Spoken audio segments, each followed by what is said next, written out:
देखिए ये विमान वाहक पोत है, ये नौसेना का सबसे बड़ा जहाज होता है। जिस देश के आगे लग जाता है उसकी हालत खराब हो जाती है। इसके ऊपर लड़ाकू जहाजें खड़ी होती हैं और एक रनवे होता है, इसमें जहाजें उतरती हैं और दुश्मन देश के ऊपर बम्बार्डमेंट कर पाती हैं। क्योंकि ये जहाजें जो लड़ाकू जहाजें होती हैं साइज में छोटी होने की वजह से इनका फ्यूल कम होता है, इसलिए बहुत दूर नहीं जा सकती है। और ये विमान वाहक पोत इतना बड़ा होता है कि इसके लिए कोई लिमिट ही नहीं है, दुनिया में कहीं पहुंच सकता है। और किसी भी देश से 200-300 किलोमीटर दूर ये अपना लंगर गिरा लेता है और वहां से फिर ये टेक ऑफ कर जाती हैं सर।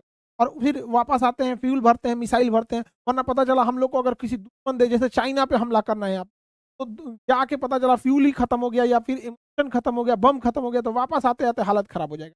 इसलिए ये चलता फिरता एक मिलिट्री बेस होता है, ये बहुत जरूरी होता है। और ये अकेले नहीं चलता है क्योंकि इतना भारी भरकम होता है, इसके साथ पूरा बैटल ग्रुप चलता है। एयरक्राफ्ट कैरियर हो गया, इसके साथ कुछ डिस्ट्रॉयर चलते हैं, इसके साथ साथ विध्वंसक जिसे बोलते हैं, रिफ्यूलिंग के लिए कुछ चलते रहते हैं सब। इनके पास हॉस्पिटल शिप होती है, लैंडिंग क्राफ्ट होते हैं। तो ये पूरा जब चलते हैं ना, इसे बैटल ग्रुप कहा जाता है।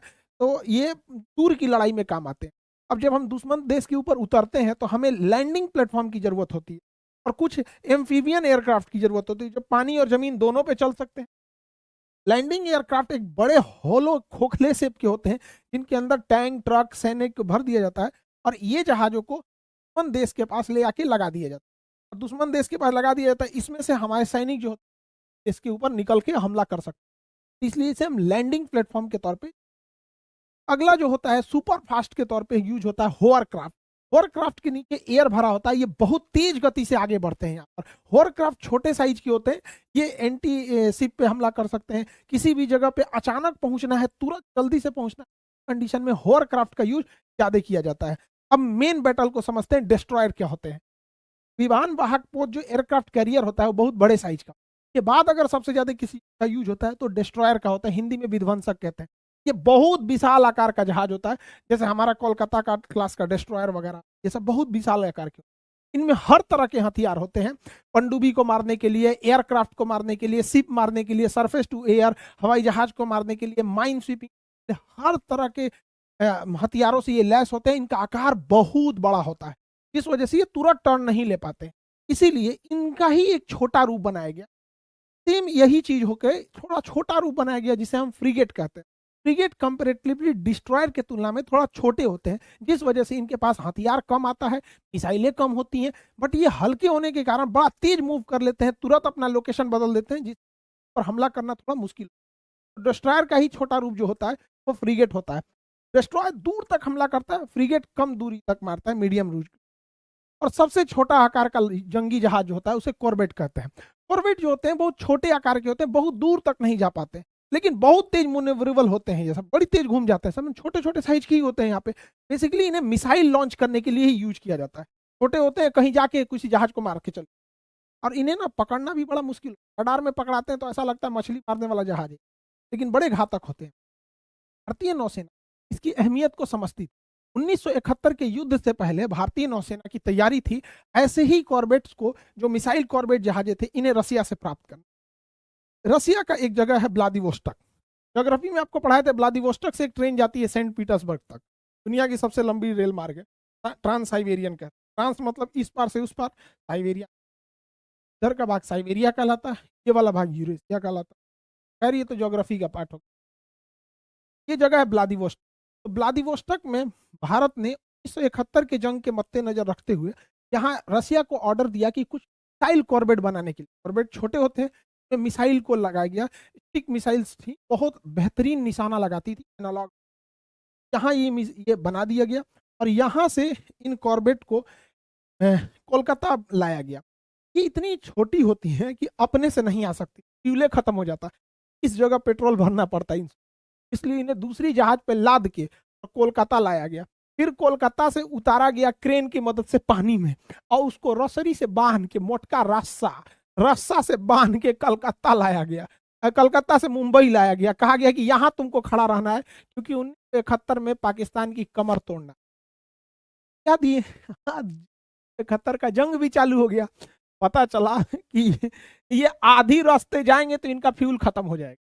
अब ये जाए कैसे जाए भैया, ये तो दूर तक जा ही नहीं सकती है। तब दिमाग लगाए, देखो बड़का जहाज लाया गया और कहा गया कि देखिए भैया, बड़का जहाज जो रहेगा ना, ये बड़ा वाला जहाज इन लोग को खींचेगा, बड़ा वाला जहाज खींचेगा और यहां तक ले आके छोड़ देगा। सोचिए, खींच के टोचन करके ले गया गया था इन जहाजों को। मुंबई से टोचन करके ले गए लोग यहाँ पर अरब सागर में और यहाँ छोड़ दिया गया। अब उसके बाद ये हमला करने के लिए तैयार हो गए। 3 जहाज जिन्हें ले गया गया था, आईएनएस वीर, देखिए इंडिया की जो भी जहाज रहेगी उससे आईएनएस लगा रहता है, जिसका नाम मतलब होता है इंडियन नेवल शिप। आईएनएस वीर, आईएनएस निर्घट और आईएनएस निपट इतने छोटे थे ना कि उतनी लंबी दूरी तय करते तो आधा इनका फ्यूल खत्म हो जाता। लौट के नहीं आ पाते, बांध के लेके गए। मुंबई बंदरगाह से इन्हें बांध के ले गए लोग इन तीनों को और यहाँ पे ले आके खड़ा कर दिए। अब दिक्कत ये था कि इतने छोटे थे, एयरफोर्स देख लेती पाकिस्तानी एयरफोर्स तब तो दिक्कतें हो जाता, बम गिरा देती इन लोग के ऊपर। इसलिए इनको रात में बांध के ले गए। इनको रात में लेके गए लोग, हम लोग 4 दिसंबर 1971 की रात को। रात में निर्घट को लेके गए लोग अरब सागर में बांध के। इसने देख लिया पाकिस्तानी डिस्ट्रॉयर। सोचिए, ये खुद था कॉर्बेट, निर्घट था कॉर्बेट, सबसे छोटा होता है, और पाकिस्तान का डिस्ट्रॉयर बड़ा होता है। डिस्ट्रॉयर का नाम था खैबर। खैबर का खैरियत ले लिया निर्घट ने। खैबर का ऐसा खैरियत लिया, मारा दुद्दू को मिसाइल ले धड़ाधड़, ऐसा खैरियत लिया कि बेचारा वहीं डूब गया। का खैरियत लेने वाला खैबर डूब गया। इतना छोटा जहाज जिसको टोचन करके ले गया गया, मार के डुबा दिया Pakistan. PNS, Pakistani naval ship का खैबर जहाज अब जमींदोज हो चुका। जमींदोज का मतलब जमीन के अंदर चला गया। पाकिस्तानी भाई भी देख रहे होंगे तो अच्छे से समझ में आज समझने में ऐसे भी जाने जाते हैं कि किसी को तकलीफ ना हो, चाहे कोई भी देश का हो, उसे तकलीफ नहीं होना चाहिए। खैर, अब जमींदोज उर्दू अल्फाज है, इसको अच्छे से समझते हो। आगे बढ़ते हैं। अभी 3 को गया था सब, इसको एक और को ठेल के ले गए यहाँ पर। उसका नाम था वीर, आईएनएस वीर। इसने देख लिया आईएनएस मुहाफिज को। अब मुहाफिज जो जहाज था बड़ा खतरनाक था, उस समय का माइन स्वीपर था, बड़ा एडवांस जहाज था मुहाफिज को। इसने भी मारा एक मिसाइल। आईएनएस मुहाफिज, पीएनएस, आईएनएस नहीं जी, आईएनएस तो वीर के आगे लगेगा ना, इंडियन नेवल शिप, इसके आगे पीएनएस लगा था। पीएनएस मुहाफिज मारा धाए से, पीएनएस मुहाफिज भी डूब। खुदा हाफिज ए मुहाफिज, खुदा हाफिज, अब अलविदा, भी डूब गए। पीएनएस मुहाफिज क्या हो गया, डूब गया, पानी में डूब गया यहाँ पे। अब अगला नंबर था, अगला जो जहाज गया था 3 भगिया के ले गए थे, और खतरनाक था। इसका नाम था निपट, आईएनएस निपट। आईएनएस निपट को ना इसकी रडार में बड़ा सा जहाज दिखा, नाम था एमवी चैलेंजर, बड़का नाम था चैलेंजर। चला एमवी चैलेंजर जो है पाकिस्तान को मिसाइल गोला बारूद भर के अपने ले जा रहा था। लो मारो भारत को, अमेरिका उसको भर के दिया, इजराइल को दिया है भर के। भारत ने कहा भर के देगा, मारेगा हम लोग को। निपट ने कहा आओ हम तुमको निपटा देते हैं। तो आईएनएस निपट जो कॉर्बेट क्लास का जहाज, इतना छोटा जो जा नहीं सकता था, मारा धड़ाम से मिसाइल चैलेंजर पे। एमवी चैलेंजर तहस नहस हो गए।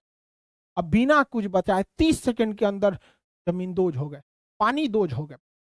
जमीन दोज नहीं जी, पानी दोज, पानी में चल बर्बाद हो गया। गोला बारूद भी तहस नहस हो गया। ये निपट शरीफ नहीं था, लौटने टाइम भी सोचा कि एगो को निपटा के आते। तो जब ये लौट रहा था वापस, तो इसे कहा कि लौटने टाइम ना कराची बंदरगाह पास एक ऑयल डिपो था, नाम था उसका किनारी, किनारे पे था किनारी ऑयल डिपो। सोचिए, ये निपट नाम का जहाज इतना बदमाश था कि लौटने टाइम 2 मिसाइल मार दिया इस पे, किनारी ऑयल फील्ड पे। अब मार धधक के लग गया किनारी ऑयल फील्ड। पाकिस्तान में ऑयल शॉर्टेज हो गया, क्या सबसे बड़ा ऑयल डिपो में उधिया गया, तभी ऑयल शॉर्टेज, तहस नहस हो गया किनारी ऑयल। जहाज लौट के चल, समझ में आ रहा है कि नहीं आ गया? सोचिए, सबसे छोटे जहाज माने कॉर्बेट, इतनी क्षमता नहीं थी कि जा सके, ठेल के ले गए थे लोग। वहां जाके ये इतना तबाही मचा था, वहां इतना भयंकर तबाही। देखिए, हम आपको इस तरह से समझाएं, थोड़ा ना आज थोड़ा हम आपको ग्राफिक्स की मदद से समझाते हैं, एनिमेशन के माध्यम से इसी चीज को। आप बताइएगा कि आपको कौन सा मेथड सही लगता है, अभी जो ये वाला बताए हैं या ग्राफिक्स वाला, थोड़ा इसको आप समझाइएगा। हम दूसरे मेथड से इन्हीं तीनों हम लोग को हम दोबारा समझाते हैं। देखिए, अब हम इसी चीज को एनिमेशन से समझते हैं, कैसे पाकिस्तान के तीनों जहाजों को एक छोटे से कॉर्बेट ने डुबा दिया है। ये रस्सी से बांधकर आगे की ओर ले जाया गया। इसमें जो रस्सी से थे निर्घट, वीर और निपट, ये कॉर्बेट थे। आगे जाने के बाद स्ट्राइक संभालता है निर्घट, और निर्घट के रडार में जैसे खैबर आता है यहां से हमला कर देता है, खैबर के ऊपर यह हमला, और इसके हमले में खैबर डूब जाता है। इसके बाद अगला नंबर आता है वीर। वीर यहां से हमला करता है मुहाफिज पे, और मुहाफिज वहीं पर डूब जाता है। इसके बाद निपट, निपट ने चैलेंजर पे हमला किया, यहाँ चैलेंजर को भी डुबा दिया। निपट लौटने से पहले हमला कर देता है ऑयल फील्ड, ऑयल फील्ड पर हमला कर, और ये ऑयल फील्ड को तबाह कर दिया। तबाह करने के बाद ये अपने बेस पर लौट कर चले आते, लौट के आ गए लोग अपने। देखिए अब आपको हम दोनों दिखा दिए, इमेज बैकग्राउंड के हिसाब से भी और एनिमेशन के हिसाब से भी। आप थोड़ा बताइएगा कि आपको इमेज वाला में ज्यादा अच्छा से समझ में आ रहा है या फिर एनिमेशन वाले में अच्छा से समझ में आ रहा है। आप जैसा बोलिएगा उसी हिसाब से आगे कंटिन्यू करेंगे हम लोग। खैर हम अपने टॉपिक पे आते हैं। कराची के इस किनारी ऑयल डिपो में इतना भीषण आग लगा था कि जब ये ब्लास्ट हुआ और जब निपट के सैनिकों ने अपने डेक पर आके इस आग की ज्वाला को देखा था, धधकते हुए आग को, तो उन्होंने कहा था कि इससे बड़ा हम लोग ने कभी दिवाली नहीं देखा। उन्होंने कहा कि सबसे बड़ा बोन फायर था। अंग्रेज सब ना कौड़ा जला के आग तापता है सबने तो उसको बोन फायर बोलते, अलाव, देहात में उसको अलाव बोला जाता है। कौड़ा जला के आदमी गाय भैंस के आगे रख देता है। अंग्रेज सब जितना ही पढ़ा लिखा है सब ज्यादा पढ़ ले, उसको बोन फायर बोलता है, बोन फायर। हमको लगा कि बहुत बढ़िया चीज होगा, बाद में समझ में आता कौड़ा जलीले। इतना भीषण आग लगा था और इसमें इतने टन फ्यूल थे कि कराची के इस ऑयल डिपो के ब्लास्ट के बाद कराची में ऑयल शॉर्टेज हो गया और उसकी नेवी की पूरी ऑयल डिमांड खत्म हो गई। और इस भीषण आग की वजह से 7 दिन बाद इस आग पे काबू पाया गया था। 7 दिन तक सूरज की किरणें नहीं नीचे आई थी, इतना प्रदूषण, इतना धुआं धुआं फैल गया था यहाँ पर।